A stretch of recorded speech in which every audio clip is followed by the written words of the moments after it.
Pessoal, tudo bem? Na nossa aula passada a gente comentou um pouquinho a respeito das ondas, né? A gente viu que existem dois tipos de ondas, as ondas mecânicas e as ondas eletromagnéticas, e que a diferença de uma para outra são os meios em que elas se propagam. Como assim?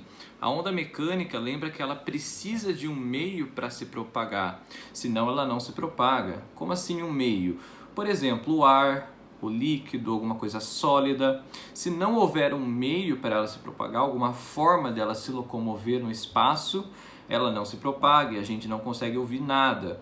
Já as ondas eletromagnéticas, elas têm uma coisa muito peculiar, que elas não precisam de um meio para se propagar. Elas se propagam até no vácuo, no espaço, né? No espaço sideral, por exemplo. É por isso que nos filmes de ação, onde nós temos naves espaciais, não tem som. Por quê? Porque o som não se propaga no vácuo, onde não existe um meio. Ele precisa de um meio para se propagar.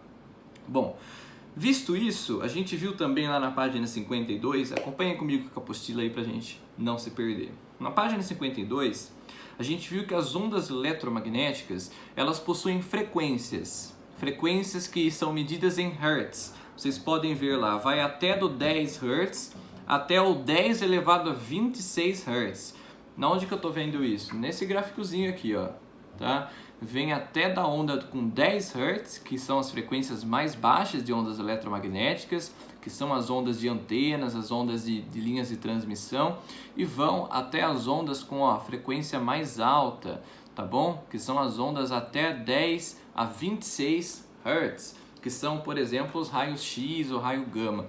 Por isso que quando mais intensa for a onda eletromagnética, maior quantidade de Hertz ela tiver, maior vai ser sua frequência e mais perigosa ela vai ser ao nosso organismo, podendo causar sérios danos às nossas células, à nossa genética, tá bom?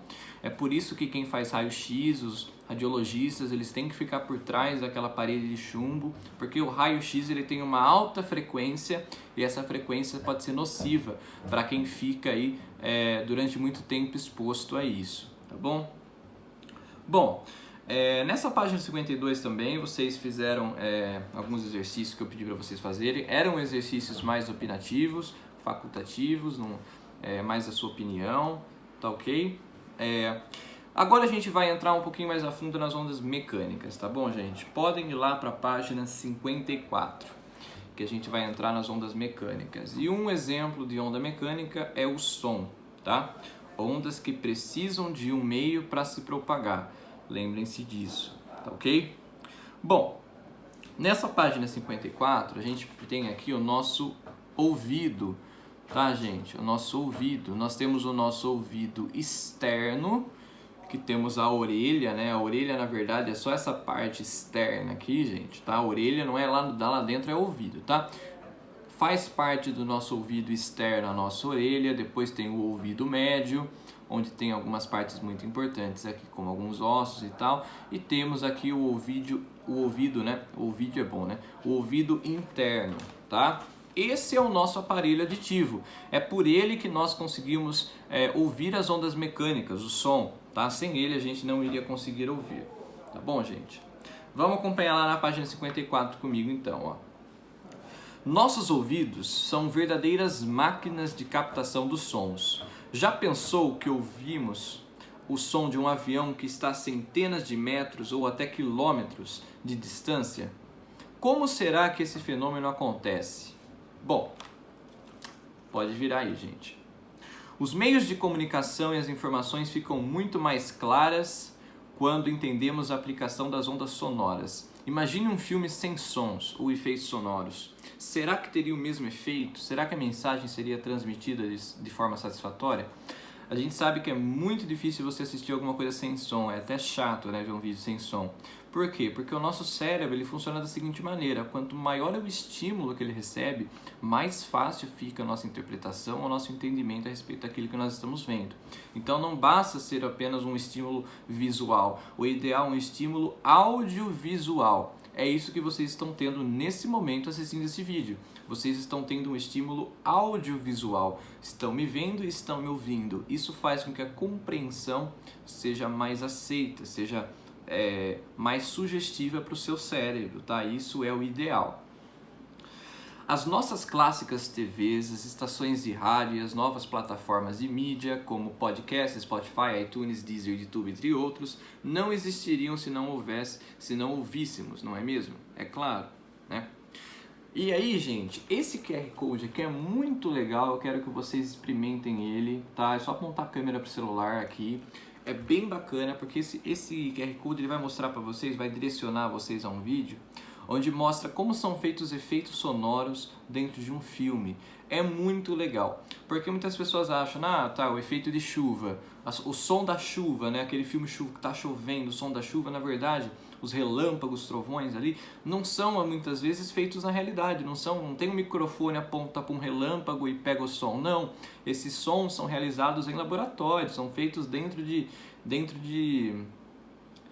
estúdios, né? São sons realizados por sonoplastas, os caras que são especializados em som. Então é muito bacana. O caminhar de uma pessoa, por exemplo, quando você nada, são sons, é bem interessante. Olhem então esse QR Code, como são realizados os sons dentro dos filmes. É uma coisa bem legal, eu quero que vocês vejam aí, tá? Vamos continuar. Você reparou que, diferentemente dos olhos, não temos pálpebras nos ouvidos? Conseguimos até tampar os ouvidos, mas não completamente. Escutamos através dos ouvidos, mas também pela vibração da nossa caixa craniana. Tente tampar os ouvidos e não escutar nada, consegue? Galera, se a gente tampar, tenta aí. Tenta tampar os ouvidos dessa maneira. E fica um tempo aí, ó. Eu duvido que você não esteja escutando nada, eu duvido. Por que isso? Porque não tem como a gente tampar o nosso ouvido completamente, galera. Não é essa parte externa que está o nosso aparelho auditivo, ele está lá no ouvido interno. Então, como ele está lá no ouvido interno, não basta eu tampar aqui que eu não vou escutar nada.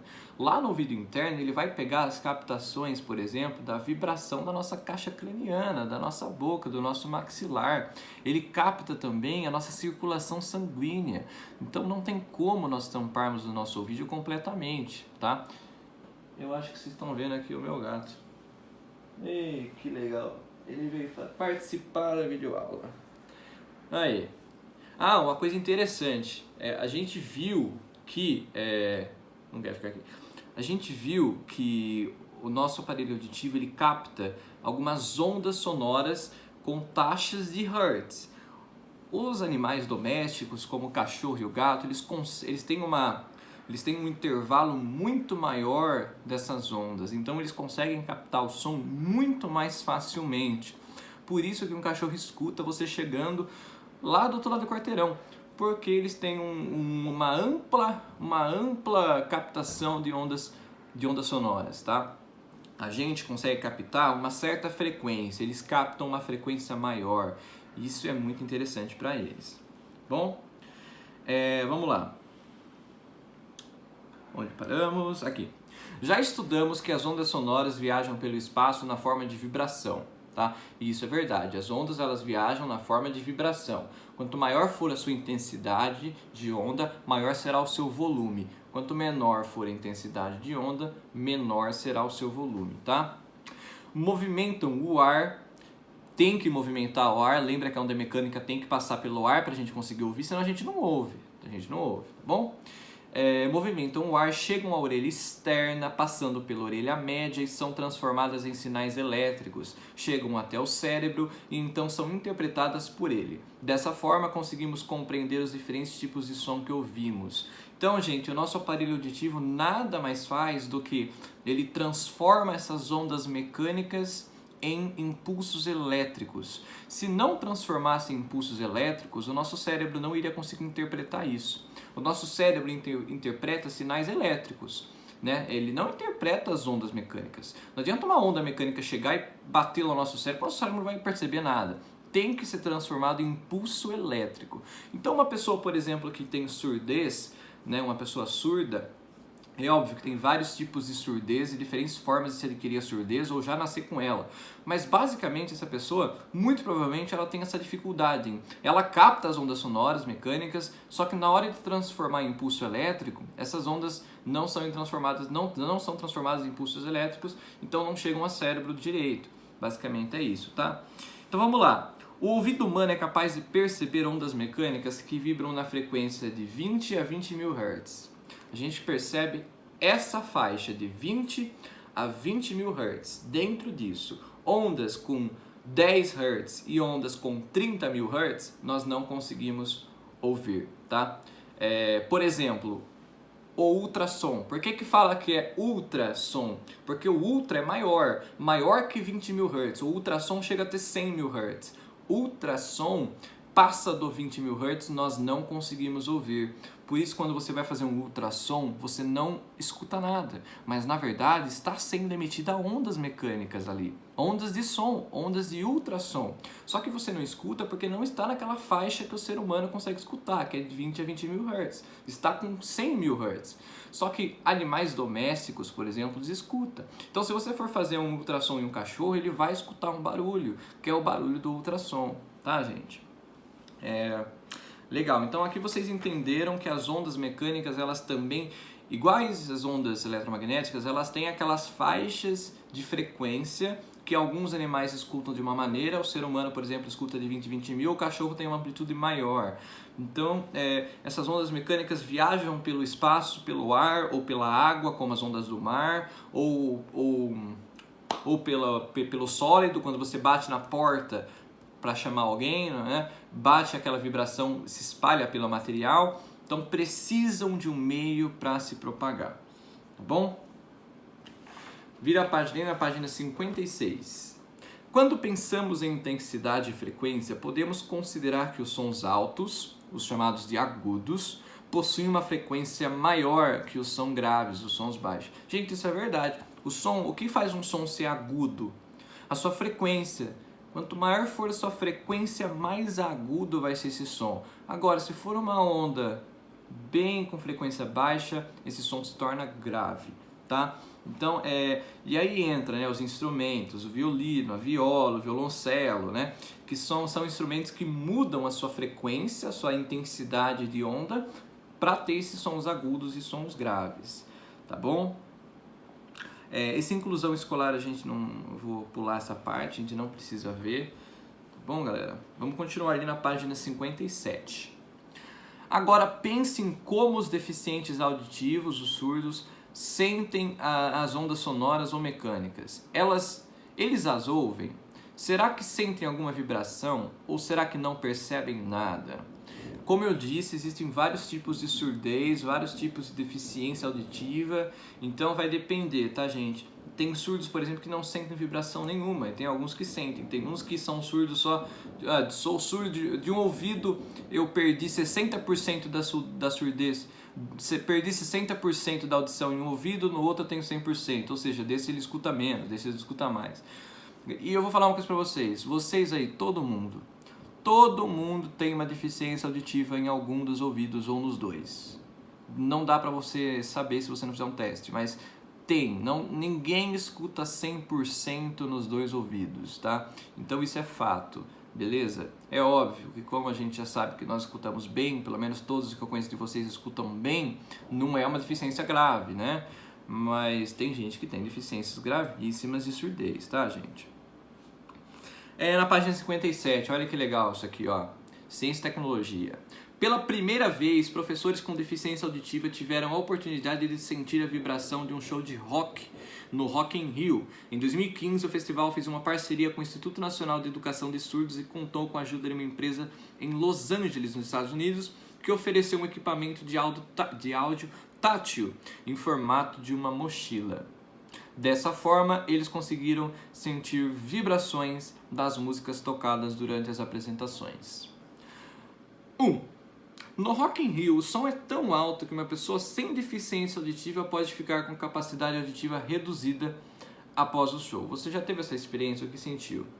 Gente, quem aqui já foi num show, não precisa ser um show de rock, mas qualquer show que você esteja perto daquelas caixas de som, né? Depois que você tá sentindo aquela vibração, aquele som alto, numa festa, qualquer festa com som alto, quando você sai e vai para casa de madrugada, né? Você vira à noite, aí o seu ouvido não fica aquele zumbido chato. Por que que aconteceu isso? Porque aquela vibração, você estava recebendo uma quantidade de vibração tão alta, de intensidade tão alta, que o seu tímpano, que é aquela membrana que percebe a vibração, ele ficou vibrando mesmo você saiu do show. A hora que você foi embora, o seu tímpano ficou vibrando, continua vibrando ali, até ele parar. Por isso que você sente o zumbido depois de uma festa, depois de um som alto, tá? Isso é normal, tá bom, gente? E outra, né? Quando você sai desse show alto, com som alto, né? Você fica com a capacidade auditiva reduzida, porque o seu tímpano continua vibrando. Então, o som que você começa a captar, o seu tímpano não responde direito. Ele precisa estar parado para bater e ele responder direito. Então, o som vem, bate, ele vibra. Bate e vibra. Agora, com ele vibrando, o som bate, aqui ele não vai responder direito. Então, é por isso que é perigoso som alto. Rock, show de rock, tem uma das maiores frequências que tem da capacidade humana de escutar alguma coisa. Então, é complicado isso daí. Tá bom, gente? Vamos lá, vamos finalizar. Estamos finalizando? Então, a unidade utilizada para medir o nível do som é chamada de decibel. Nome dado em homenagem ao cientista escocês Alexander Graham Bell. Embora Graham Bell seja conhecido como inventor do telefone, tá aí, gente, Bell, telefone, tá? Na época em que patenteou sua invenção, outras pessoas também o fizeram. E assim, hoje ainda é questionável se ele deve ganhar sozinho esse mérito. Como estudamos na seção Ciência e Tecnologia, os deficientes auditivos apreciaram as vibrações das ondas sonoras por meio de um aparato tecnológico.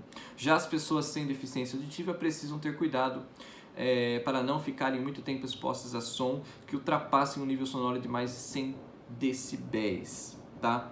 Gente, passar de 100 decibéis, então essa medida do som, se passar de 100 decibéis, aí começa a ser complicado. Por exemplo, um show de rock pode ter até 110 decibéis. Né? Você está perto das caixas ali durante um show de rock, pode ter até 100 decibéis, 110 decibéis. Um avião a jato, uma turbina de um jato, se você estiver próximo a um avião a jato na hora da decolagem, pode chegar a mais de 150 decibéis, tá, gente? Então, você não pode estar exposto a isso. O que acontece se você estiver exposto a mais de 120 decibéis? O seu tímpano explode, estoura e você começa a sangrar e perde a audição, tá? Por isso que os caras nos aeroportos, eles ficam com aquele negócio gigantesco, porque não pode um avião decolar do seu lado, que vai estourar o seu tímpano, tá? Então você não pode ficar com tantos decibéis assim por muito tempo. Tá bom, gente? Bom, nesse vídeo é só, senão vai acabar ficando muito longo. No próximo vídeo a gente vai terminar de vez a nossa apostila, tá bom? Então até a próxima. Qualquer dúvida coloca na agenda pra mim. Um abraço, até o próximo.